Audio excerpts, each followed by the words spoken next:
घमंड मी करून राहिलो का तू करून राहिलीस? हा शायरी करतोस कारण तू मला म्हणतात ते नको सांग, ते नको सांग,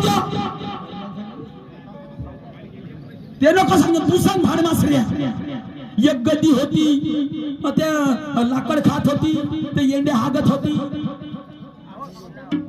पागल कुच्ची बापा बापा तुला वाळून राहिलं डोक्यावर हागून राहिलीस. बरं झालं देवानं तेवढं तरी दिलं, नाही तर फाटतलं लाता खातीस लोकांच्या हातची. पागल कुच्ची मी ताई साहेब बाई साहेब विद्वान आहेत, अमुक आहे तमुक आहे. हा सांग ना म्हणते गाडगे बाबा सांग, सांग बाबासाहेब सांग. कम गणापासून झोपत होतीस का तू? नाही मी कीर्तन करतो तूही कीर्तन कर. पागल कुच्ची.